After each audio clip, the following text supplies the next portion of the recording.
Hello! Mabuhay! This is Teacher Lourdes, and this is your course, The Teaching Profession. Our lesson 15 is Formulating Philosophy of Education. Our objectives are the students will learn to formulate a personal philosophy of teaching. You will answer the hard copy worksheets collaboratively about the philosophies, and you will formulate your personal philosophy of teaching. This will be individual activity in hard copy, and you will answer the questions at the end of this video. This lesson discusses the importance of teachers having a clear philosophy of education. A philosophy of education should include one's views on students, curriculum, and teaching methods. It also presents examples of different teachers' philosophies which emphasize values, student centered learning, and developing each child's potential. Additionally, the lesson reviews a study finding that communities view teachers as playing important roles in character development, discipline, and being respected models for children. Are you ready to learn? Let's have the lesson proper. Our resource is from slideshare.net, uploaded by Madam Ida Lynn Azuelo, formulating your philosophy of education. Philosophy is vital when only when the questions are mine, and so is the struggle towards the answers. This is according to W. Lewiten.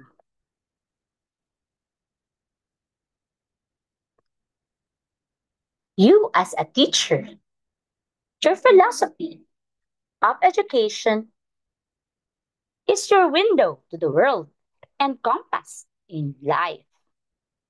Like a window, it shows uh, a wide perspective, and like a compass, it shows the right direction. Your philosophy of education is reflected in your dealings with students, colleagues, parents, and administrators. This is your relationship and how you treat other people. Your attitude towards problems and life as a whole has an underlying philosophy. And this attitude, as we learned from our previous lesson, that the attitude can be taught and the attitude can also be caught. So, we also learn about metacognition, which is thinking about thinking. So, in our past lesson, I told you about metacognition, which you can control how you think and you can control how you think about life, about persons, about situations, and you can control your reactions to all these things that is happening in our lives. What does the philosophy of education contain or include? It includes your concept about the human person, the learner in particular, and the educated person, what is true and good and therefore must be taught, how a learner must be taught in order to come close to the truth. So these are the concepts about philosophy of education. Let us see one example of philosophy of one grade school teacher.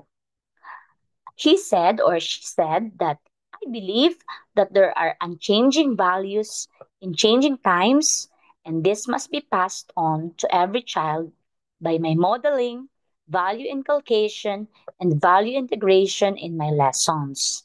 So, as I also said in one of the past lessons, children of today, the new generation, are growing in the era of internet, and some children are spoiled because they grew up with um, modern world, and they have this technology and they are pampered. So sometimes these children are spoiled. So there are different laws also that exist today that are you cannot hit your child, but still you must instill discipline.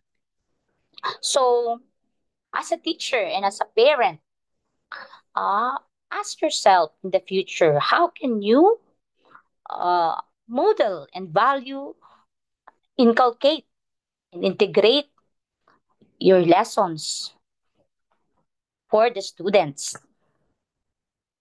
in a way that they can still learn positively and in fun and encouraging atmosphere. So another philosophy from a grade school teacher, uh, I believe that my task as a teacher is to facilitate the development of every child to the optimum and to the maximum by reaching out to all children without bias and prejudice towards the least of the children, and making every child feel good and confident about himself or herself through his or her experiences of success in the classroom.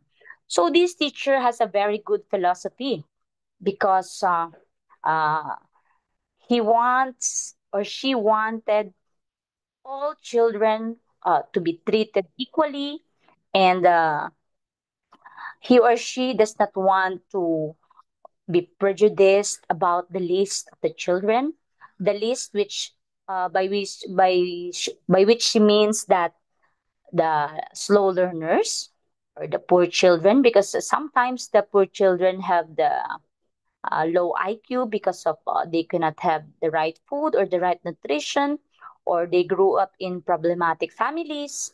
So this teacher has a good philosophy because she or he wanted to treat the children equally, and she also or he also wanted to feel every child feel good and confident about himself. And this philosophy can greatly affect the confidence of the children, because this can affect the way the child thinks about himself or herself. So helping every child master the basic skills of reading, communicating in oral and written form, arithmetic, and computer skills. So, this is also a very good philosophy because these are the 21st century skills. Okay, the communication, the computer skills, and also other 21st century skills like collaboration and critical thinking skills. So these are the 21st century skills. And also, another is teaching my subject matter with mastery so that every child will use his or her basic skills to continue acquiring knowledge, skills, and values for him or her to go beyond basic literacy and basic numeracy. So, this is also a good philosophy because when you master your subject matter, your students will learn best. And then if you have mastery, you can teach it in whatever way. And again, according to Albert Einstein, uh, if you understand something, you can teach it to a 4-year-old child with simple terms. So this philosophy is very good, actually. And every teacher should have mastery of subject matter. Another, inculcating or integrating the unchanging values of respect, honesty, love, and care for others, regardless of race, ethnicity, nationality, appearance, and economic status in my lessons. So, also, this philosophy is um, vital because these values of respect, honesty, love, and care for others are timeless and that timeless values that everyone, every child should learn.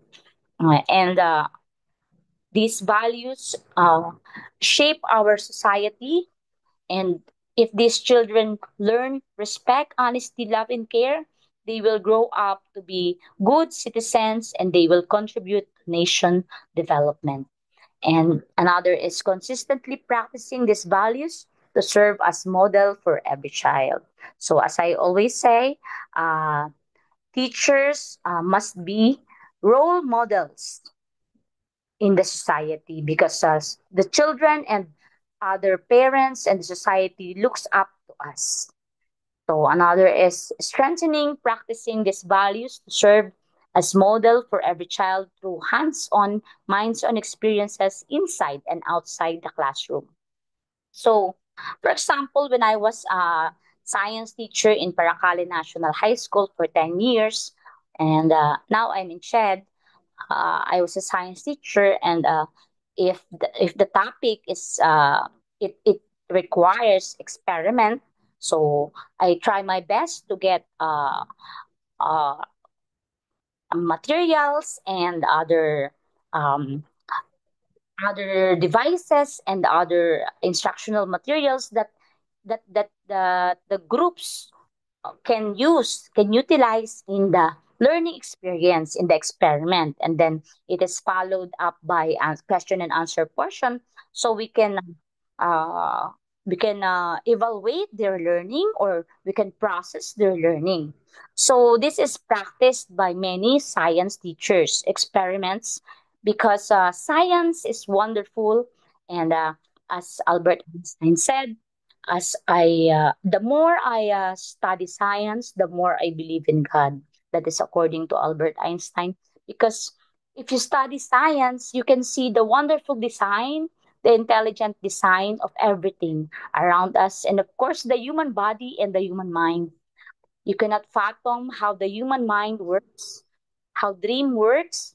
So our God is an awesome God, and His design is intelligent. In you can see intelligent design in every species and in every planet and all the parts of the universe and how everything works.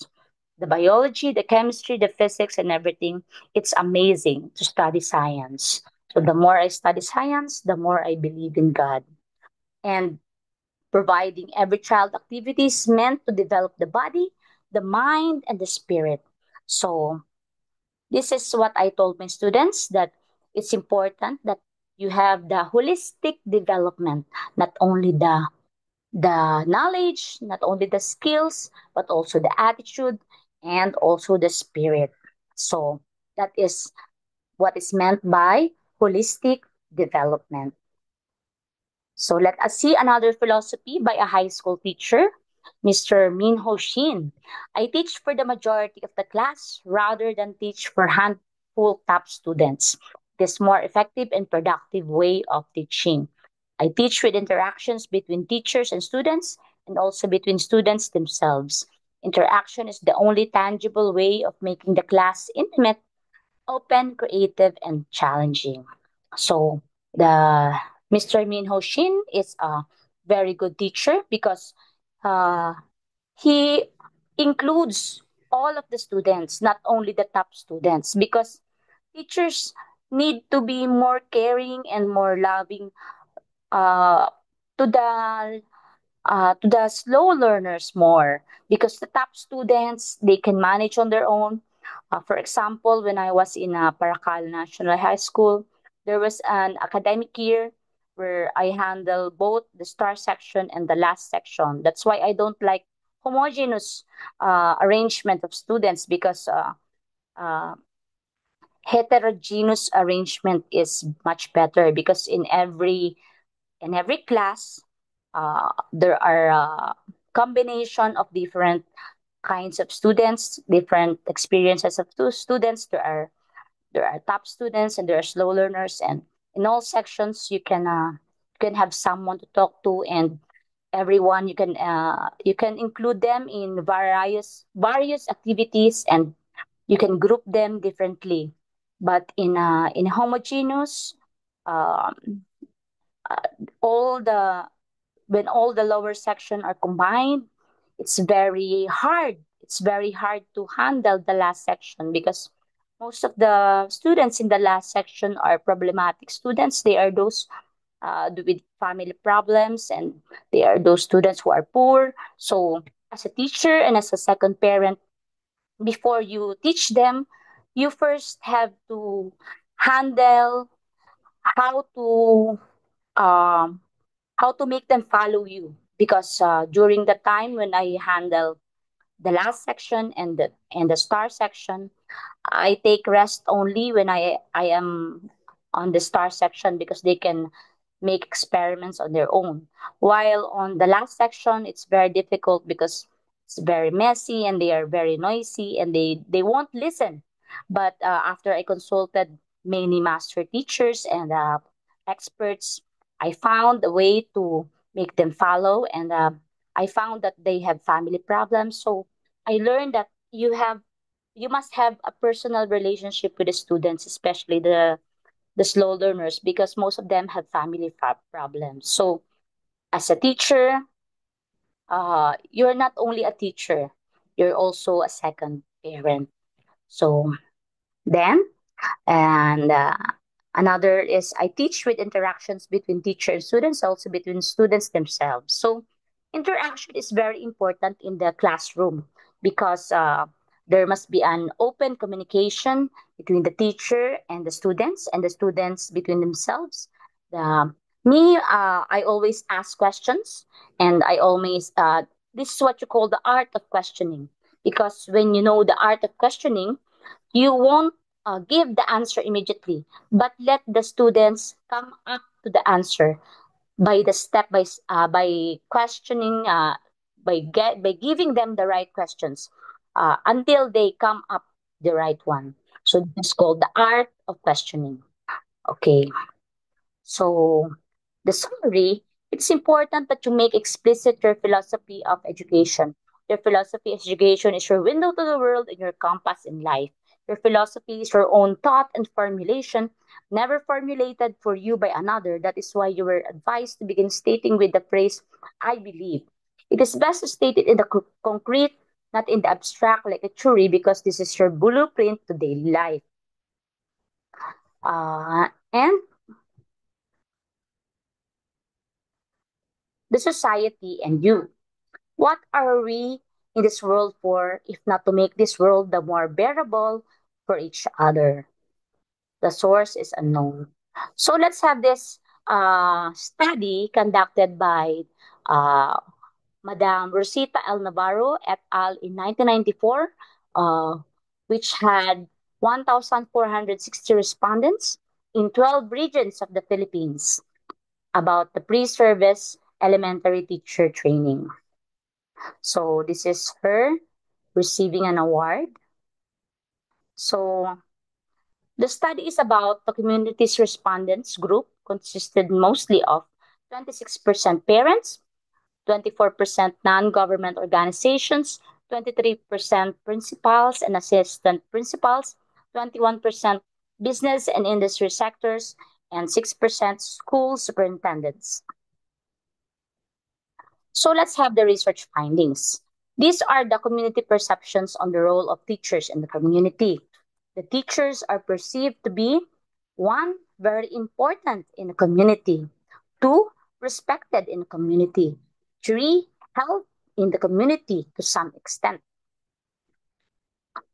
The community perception on beliefs and attitudes about teachers and teaching. The community respondents strongly agreed that teachers help develop the moral character of children, are second parents, and are assets to the community. The community respondents agreed with 12 beliefs and attitudes as follows. The most intelligent child should be encouraged to enter the teaching profession. I can relate to this one because when I was in elementary, I was the consistent first honor and was the valedictorian of Panganiban Elementary School. and also consistent honor student in my high school, and was the USC scholar in my master's and now in PhD. I was also a scholar of Aquino Oreta in my college days, and I should have been a DOSC scholar in my college days, but I chose not to because I thought I would go abroad and teach, but somehow God made me teach here in the Philippines because maybe He knows that Filipinos are the most deserving students for me. So, uh, number two, teacher sets moral standards uh, of the community. And three, teachers make good parents. And I believe this is true because many teachers I know and me personally, I love and I care for my children. And I do my best for them. And also, I many other teachers who are like me. They love and care and provide for their children, and they do the best they can, and they are the best examples, and they are the best parents. And four, men should be encouraged to enter the teaching profession. So as we can see in the Philippines and the other countries, there are more women who enter the teaching profession, but now there are also men, but some are gay. But gay are happy people, so that's why they're called gay. And I know many gay people, and I have friends who are gay, but they are happy to be with.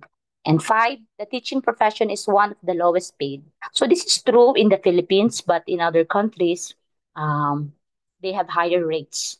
And six, teachers should be paragons of virtue. And seven, children obey and respect their teachers. And eight, teachers play an active role in disciplining children. This is very true. Okay. And nine, praising boosts a child's self confidence. Yes, this is very true. A simple, very good boosts a child's confidence. And 10, a teacher is a child's model. So, yesterday I read my child, my my first child, Mariah Divine's reflection about her science teacher, and she said that she's the best teacher, and she loves her science teacher. And I was very proud because her teacher, uh, my child Mariah Divine said that I was once a teacher of her science teacher in Paracale National High School, and she was also a science teacher. So I thought to myself, maybe I am part of the inspiration. So, number 10, a teacher is a child's model. And 11, a child's interest in studies depends upon his or her teachers. And 12, parents entrust children's welfare in teachers. And the community respondents were doubtful regarding this item. Female teachers generally become old maids. So, although I know some female teachers who become old maids, their number is not so big. And they also disagreed with this item. Teachers may inflict physical punishment on children. During our times when I was younger, our teachers can inflict physical punishment on children. But now there are laws protecting the children and the young, the youth, and teachers cannot inflict physical punishment today. So only we and even in verbal punishment, we cannot say harsh words to the students nowadays. We must love and care for the students. We can discipline even without inflicting verbal and physical punishment because teachers who are kind and considerate and loving and they have mastery of the subject and they are fun teachers. They are the best teachers, and I believe I am one of them. And my students also believe that I am one of them because I always receive gifts and appreciations during Teachers' Day. Many gifts and many appreciations. So these are the questions that you must answer. Number one, which research finding is most interesting to you and why? Number two, with which findings do you agree or disagree? Elaborate on your answers. And based on the research findings given in the preceding slides, what roles are expected of you, the teacher, in society? So thank you very much for our resource. This PowerPoint is very, very good. Thank you so much. And let's have the resource. So thank you very much, Madam Idalene Asfello, for making this PowerPoint in slideshare.net. And and of course, for our student activity, you will answer the hard copy worksheets collaboratively about the philosophies and formulate your personal philosophy of teaching. This is an individual activity and hard copy, and you will answer the questions posted in the PowerPoint of Madam. Send your answers to my messenger or in hard copy. So the questions again are: which research finding is most interesting to you and why? With which findings do you agree or disagree, and elaborate on your answers? And the last one, based on the research findings given in the preceding slides, what roles are expected of you, the teacher, in the society? So this is teacher Lourdes saying, be the best version of yourself and always pray, mabuhay.